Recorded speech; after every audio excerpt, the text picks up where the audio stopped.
I'm not suggesting Queen Camilla lacks authority, but that tiara isn't hers. It rightfully belongs to... The lights hit the diamonds first. A camera pans across a state event under King Charles III.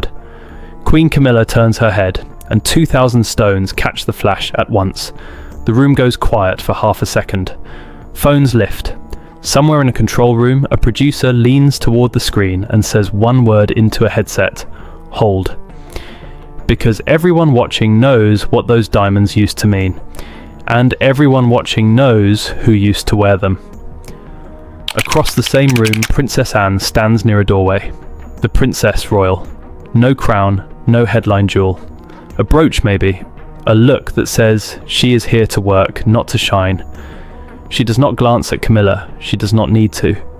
The cameras are not on Anne tonight, and that is exactly the point that royal watchers will argue about for the next 2 years. Here is the question this whole story turns on. Why do certain jewels keep reappearing on Camilla, event after event, while others quietly never do? Royal commentators have long noted that jewel selection inside the monarchy is never random. It is treated as coded communication. A message sent without a single word spoken out loud. Hi viewers, before we go deeper, tell me in the comments, if you had to trust one royal with a secret, would it be Camilla or Anne? One word. Drop it below. I read every single one. Now stay with this, because the pattern is sharper than it looks.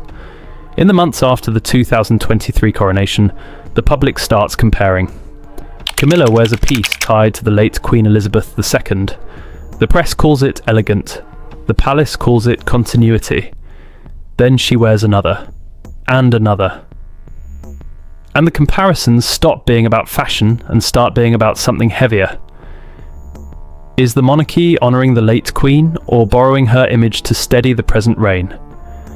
That is the line nobody inside the palace wants spoken aloud, and it is the line that makes Princess Anne dangerous, in a way no diamond can match. Because Anne does not compete for the camera. According to years of public engagement records, she is one of the hardest working royals by sheer count of duties performed. Her power is not visibility. Her power is credibility. The difference between service and display. And in a story about who gets to carry the late Queen's symbols, credibility is the one thing you cannot loan, reset or modify in a workshop. So watch the silence. Anne says nothing, reacts to nothing, stands at the edge of frame, calm, unreadable. And in royal protocol, silence is never neutral. It either means approval or it means resistance, and nobody outside the family knows which. Then comes the night the pattern breaks, a royal engagement. Anne is present. Camilla is expected to wear a specific historic piece, the kind the press has already been tracking. The schedule says one thing. The appearance says another. At the last moment, the expected jewel does not appear. No announcement, no correction, no explanation from the palace. Something in the routine has shifted. Quietly, cleanly. And not one official word is said about why. Rewind. Because to understand what changed, you have to understand the woman everything is still measured against. Queen Elizabeth II reigned for 70 years, 7 decades of standing in front of cameras and getting it exactly right. By the end, her jewels were not accessories. They were a language the entire world had learned to read. A brooch could signal mourning, a tiara could signal a state's importance. Every choice carried weight beyond the metal. And here is the part most people get wrong. Those jewels were never simply hers to give away. The crown jewels and a vast share of the royal collection are held in trust, passed with the institution itself, not owned like a watch in a drawer. Some pieces were personal. Many were national. The line between the two is exactly where this story lives. When she died in September 2022, that language did not die with her. It hung in the air over every event that followed. Every appearance after became a sentence in a conversation she was no longer there to have. Now set 2 figures side by side. Camilla, the institutional queen consort. The role demands visibility. It demands symbols of legitimacy, worn in public, again and again, until the public stops questioning and simply accepts. That is the job. That is what the role was built to do. Anne, the lifelong embodiment of duty without spectacle. No reinvention, no image campaign. Just the work, performed quietly. For over 50 years. This is not opinion. This is sequence.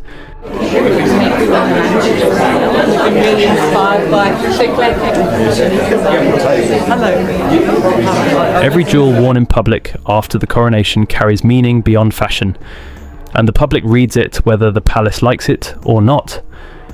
Then bring in 2 more names, lightly for now. Prince William, Prince of Wales, and Catherine, Princess of Wales. They are the future face of the monarchy.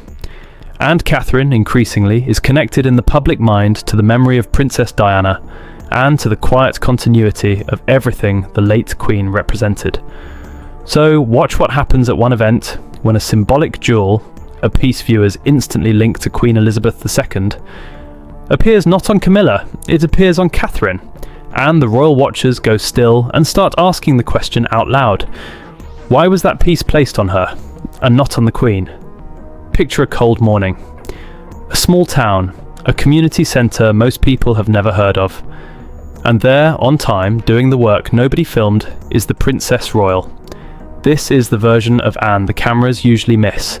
No tiara, no fanfare, just the most consistent working royal in the family, logging another day in a record that stretches back decades. While the spectacle happens in London, the discipline happens here. And discipline, it turns out, is its own kind of power. Start with the title itself, Princess Royal. It is not automatic, it is granted, and it can only belong to one person at a time, the eldest daughter of the monarch. Queen Elizabeth II gave it to Anne in 1987, a mother's signal that this daughter carried something the institution could rely on. Anne built a reputation on rejecting the noise. No vanity branding, no chasing trends. Royal observers have often described her as the family member least interested in publicity and most interested in getting the job done. She is not emotional in public, not reactive. Her authority comes from structure, not sympathy. So hold this idea, because the whole story rests on it. Anne does not compete for visibility, she competes for legitimacy. Camilla's standing grows through coronation symbolism and public appearances. Anne's standing grows somewhere harder to photograph, inside the machinery of duty, scheduling, and institutional trust. From a public relations standpoint, this is a quiet kind of leverage. Some royal staff have reportedly described Anne's influence as procedural rather than personal. Felt in how things are arranged, not in what is said. Whether that reporting is fully accurate, the palace has never confirmed. But the perception alone shapes how every move is read, and perception is the battlefield here. Camilla holds the visible role. Anne holds the credible one. One is loud by design, the other is quiet by choice. And in a contest over the late Queen's symbols, quiet and credible may be the stronger hand. Then comes a small thing that does not feel small. A private scheduling change, nothing announced. But it affects which royal appears where, and which jewel appears with them. And the decision does not come from publicity teams chasing a headline, it comes from protocol. May 6th, 2023. Westminster Abbey. The first coronation in 70 years. Camilla kneels. Above her sits Queen Mary's crown, over a century old, made by Garrard in 1911. Set with more than 2,000 diamonds. And here is the detail that tells you everything about how this reign thinks. The crown was modified before the ceremony. The contested Koh-i-Noor diamond was deliberately left out, sidestepping a fight with India and other nations that have demanded its return for years. In its place, the crown jewellers reset the crown with the Cullinan 3, 4 and 5 diamonds. Stones the late Queen Elizabeth II wore so often as brooches that she nicknamed them Granny's Chips. Read that move slowly.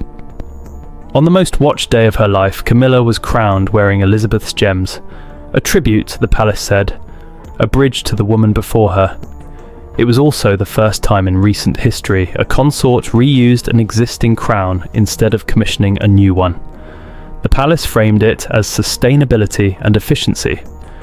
Royal historians framed it as something else, a monarchy telling the world it is rooted in tradition while quietly editing that tradition to fit the present. And that is the moment the symbol war truly begins. Because once you crown a queen consort in the late Queen's diamonds, every jewel she wears afterward becomes a statement about legitimacy. The public starts holding Camilla's image up against Elizabeth's and measuring the gap side by side, event by event. The press calls it continuity. The comments section calls it something sharper. Meanwhile, Catherine drifts into a different role in the public story. Not the symbol of the present reign, but the symbol of the one coming after. The stabiliser, the continuity the family is betting its future on. Then it happens again. A royal event. Camilla is expected to wear a specific historic piece.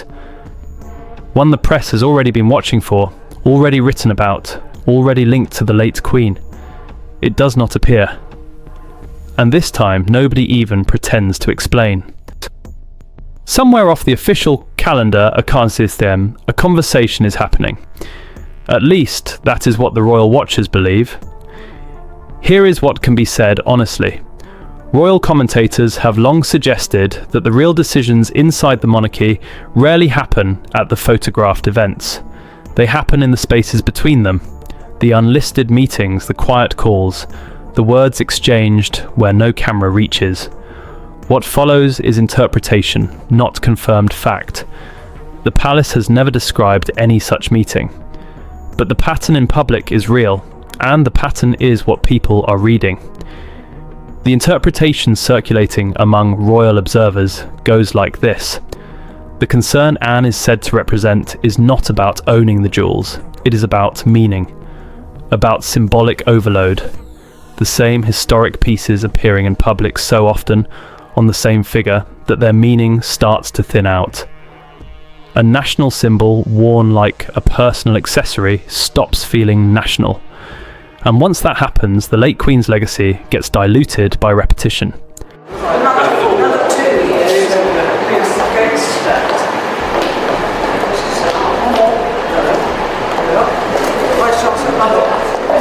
Place King Charles III in the middle of that. A king trying to modernise an ancient institution while keeping it stable. He has to support his wife's visibility. He also has to protect the symbols the whole monarchy stands on. Those two jobs do not always point the same direction.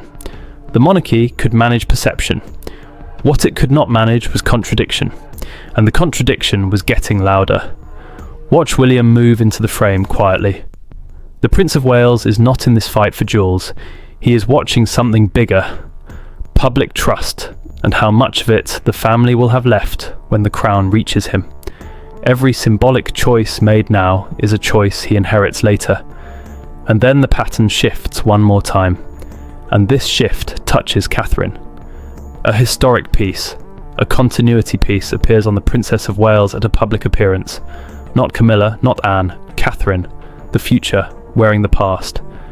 Someone inside the institution is clearly rebalancing the visual hierarchy, sorting the symbols, deciding which pieces belong to the present reign and which belong to the next one. It is happening in plain sight, and still not one person has put their name to it. The screenshots start multiplying overnight. Side by side, frame by frame, royal fashion accounts line up the appearances. Camilla here, in a piece tied to the late Queen. Catherine there, in another. Anne, almost never in the headline jewels at all. By morning the comparison grids are everywhere, and the captions are getting bolder. What used to be polite fashion coverage now reads like evidence being entered into a record. This is the moment the public stops watching the story and becomes part of it. Royal commentators and fashion analysts have built entire followings on exactly this, tracking which jewel appears on which royal and how often. They count repetitions, they flag patterns. And when the same historic pieces keep landing on Camilla, the tracking turns into a question the palace never agreed to answer. Is this honouring Elizabeth or leaning on her? From a public relations standpoint, this is where it gets dangerous for the institution. Because public interpretation does not stay outside the palace walls, it becomes part of the system. The comments shape the coverage. The coverage shapes the next decision. The audience is now holding a vote nobody officially called. If you are watching this and you have ever felt a story deserved more people seeing it, subscribe and turn on notifications. This channel exists for the stories that inspire, the ones worth sharing, the ones that pull real people into the conversation. Your view, your comment, your share, that is what keeps these stories alive for the next person who needs them. Now hold the contrast, because it is the whole engine of this chapter. Camilla's visibility runs straight into the public's expectations about Elizabeth's legacy. The more she appears in those symbols, the louder the comparison gets, and Anne's silence sits underneath all of it, refusing to tip either way. Royal watchers read that silence two completely different ways. One camp says Anne approves, that her calm presence is quiet endorsement of how the family is handling the transition. The other camp says Anne resists, that her distance from the spectacle is a statement in itself. Both camps point at the same woman doing the same nothing, and in royal protocol, silence is never neutral. It is the loudest thing in the room precisely because it can mean anything. Then a small detail surfaces that royal correspondence sees on. A senior royal aide reportedly changes the wording in an official briefing about jewel selection. Nothing dramatic on the surface, just language. But one phrase that was there before is gone from the next draft, and nobody will say who took it out. A planning room, a future that does not exist yet, being mapped by people who know they will not all live to see it. This is where Prince William, Prince of Wales, finally steps fully into the story. Not as a man chasing jewels, but as the man who inherits every decision being made about them right now. Royal biographers have long noted that William watches the long game. Not this reign, the one after it, the one with his name on it, and here is what changes when he enters the frame. The argument stops being about Camilla versus Anne. It becomes about inheritance, about what the monarchy will look like when the crown finally passes, and how much trust the public will still be willing to hand over. William's instinct, as the commentary reads it, leans toward modernisation and rebuilding public trust. A leaner, cleaner, more transparent monarchy. Anne's instinct leans toward institutional stability. Protect the structure, protect the symbols, do not let the meaning thin out. Two different roads, both pointing at the same destination. A crown people still believe in. From a public relations standpoint, this is the real stake. Catherine increasingly is positioned as the emotional bridge, the figure the public connects to continuity, to Diana's memory, to the sense that the next chapter will hold. William is positioned as the architect, and every dual decision made now quietly draws the blueprint for the image they will both have to carry. This was never really about diamonds. It was about inheritance architecture. Who carries which symbol into the next reign, and what that symbol will still mean when it gets there. So picture an informal conversation, the kind royal observers believe happens long before anything is announced. A future coronation discussed in low voices years ahead of time. What stays, what changes, what gets retired quietly so it never has to be fought over in public. And in that room, someone says, the thing that reframes everything. Every dual decision made today shapes the image of a king who has not been crowned yet. The pieces are no longer being worn, they are being positioned. A low-profile engagement, a small crowd. And on Princess Anne, quietly, without announcement, a historic jewel. The kind of piece the press usually reserves its biggest words for. Worn here, at an event almost nobody was covering closely. No statement, no explanation. Just there, catching the light. On the one royal who never seems to ask for the light at all. And the watchers notice it instantly. To understand why that matters, you have to understand how royal jewels actually work. Because most people get this completely wrong. They are not personal property in the way a necklace in your drawer is yours. A vast share sits inside the royal collection, held in trust, tied to the institution rather than the individual. Which pieces appear, on whom, on loan, or by assignment, follows a structure. It is managed, it is deliberate. What looks like a personal choice is often an institutional one. So read the pattern that royal analysts have been mapping. Camilla is associated with the state legitimacy pieces, the symbols that say the present reign is real, accepted, continuous with what came before. Catherine is associated with the continuity pieces, the ones that say the future is secure, the line holds, the next generation is ready. 2 women, 2 categories, 2 messages. And Anne?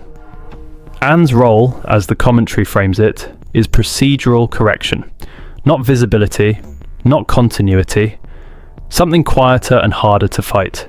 Making sure the symbols are sorted correctly, that meaning lands where it belongs, that nothing gets diluted by being worn too freely. He did something interesting not long ago, offering tacit support to the research into the ties of slavery to the monarchy. He said, absolutely, have a look. Well, you know more than I do, because I rather suspect that was the media's interpretation of that particular deal. What's your Who sense knows of it? who came up?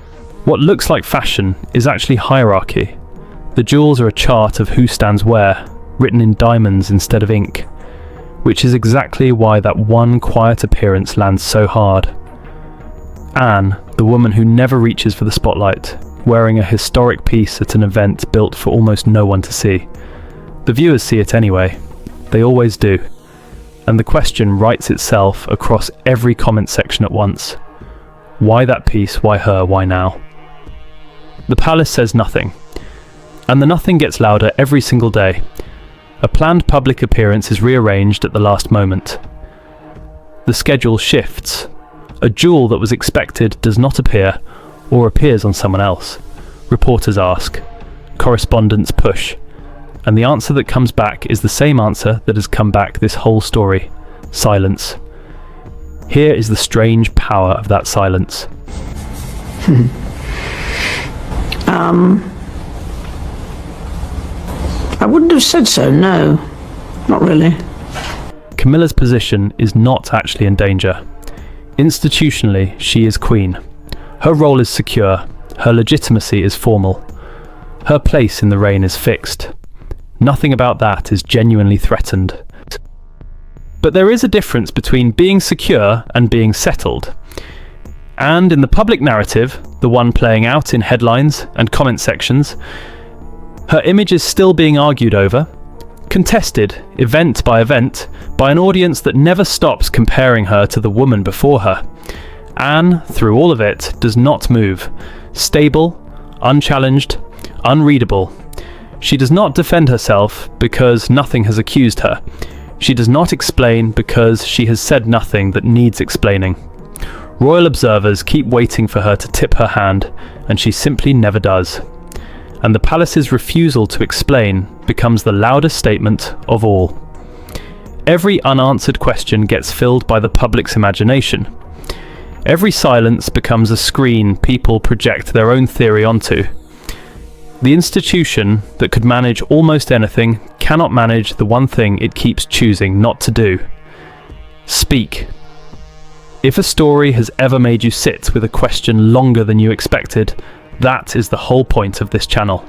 Subscribe, turn on notifications, and drop your theory in the comments.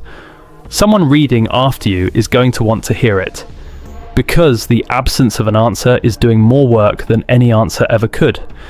And then, one more time, a planned appearance is quietly rearranged. No reason given, no name attached, just the pattern, holding. So, here is where the board actually stands. And it is not where the headlines told you it would be. Nobody took anything. That is the part the dramatic version gets wrong. There was no theft, no raid, no jewel ripped from one hand into another.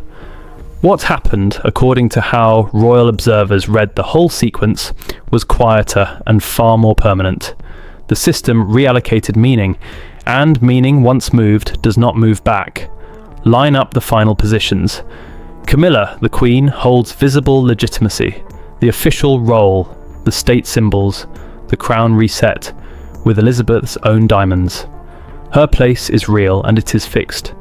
Catherine, the Princess of Wales, holds continuity, the future, the bridge, the promise that the line holds. William, the Prince of Wales, holds the architecture, the man building the image he will one day have to wear. And Anne, the Princess Royal, holds the one thing none of the others can borrow: credibility. That is the whole story in a single word. Camilla got the shine. Anne got the receipts. One built her standing on appearances. The other built hers on 50 years of work nobody filmed. And when the question finally became which one the public trusted with the late Queen's legacy, shine could not answer it. Only credibility could. Here is the lesson underneath all of it, and it is sharper than any palace would ever admit. Power without restraint becomes entitlement. It overreaches, it overexposes, it wears the symbols until they stop meaning anything. But restraint in the hands of the right person becomes a weapon. Anne never raised her voice. She never had to. She simply understood the difference between service and display, and she let everyone else forget it at their own cost. Through all of it, Queen Elizabeth II remains the permanent reference standard. The invisible measure every appearance is still judged against. 70 years after she first put on the crown, she is still the one setting the terms. Without saying a word, without being in the room. And that is the final truth this whole story leaves you with. In the monarchy, the most powerful crown is not the one that is worn, it is the one that is interpreted. There were not many people who understood just how broad his interests were and how supportive he was. Astonishingly